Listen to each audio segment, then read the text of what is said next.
ये कहानी है एक आदमी और उसके गधे की।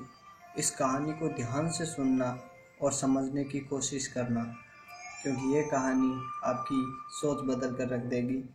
एक आदमी जंगल से जा रहा होता है, उसके साथ में एक गधा होता है।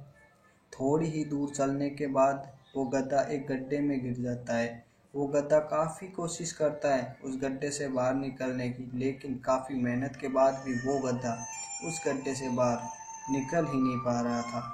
उस आदमी ने भी काफ़ी अलग अलग उपाय सोचे गड्ढे को गड्ढे से बाहर निकालने के लिए, लेकिन वो आदमी हार मानकर ये सोच लेता है कि उसका गधा अब उस गड्ढे से बाहर नहीं निकल सकता।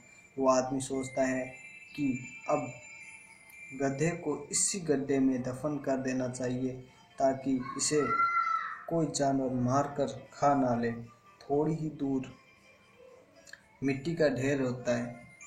वो आदमी मिट्टी के ढेर से मिट्टी लाकर उस गड्ढे के ऊपर डालता है। थोड़ी थोड़ी मिट्टी उस गड्ढे के ऊपर डालता है, लेकिन कमाल की बात तो ये होती है कि गधा दफन होने के बजाय मिट्टी के सहारे ऊपर ऊपर आता है। यानी धीरे धीरे मिट्टी की वजह से वो गड्ढा भरता रहा और वो गधा ऊपर आते रहा। दोस्तों, जहाँ एक वक्त उस आदमी ने हार मानकर और ये सोचकर गधे को दफनाने का निश्चय किया कि उस गधे को बचाने का कोई तरीका नहीं है, लेकिन जिस तरीके से वो आदमी उस गधे को दफना रहा था, उसी तरीके से उस गधे की जान बचा ली उसने।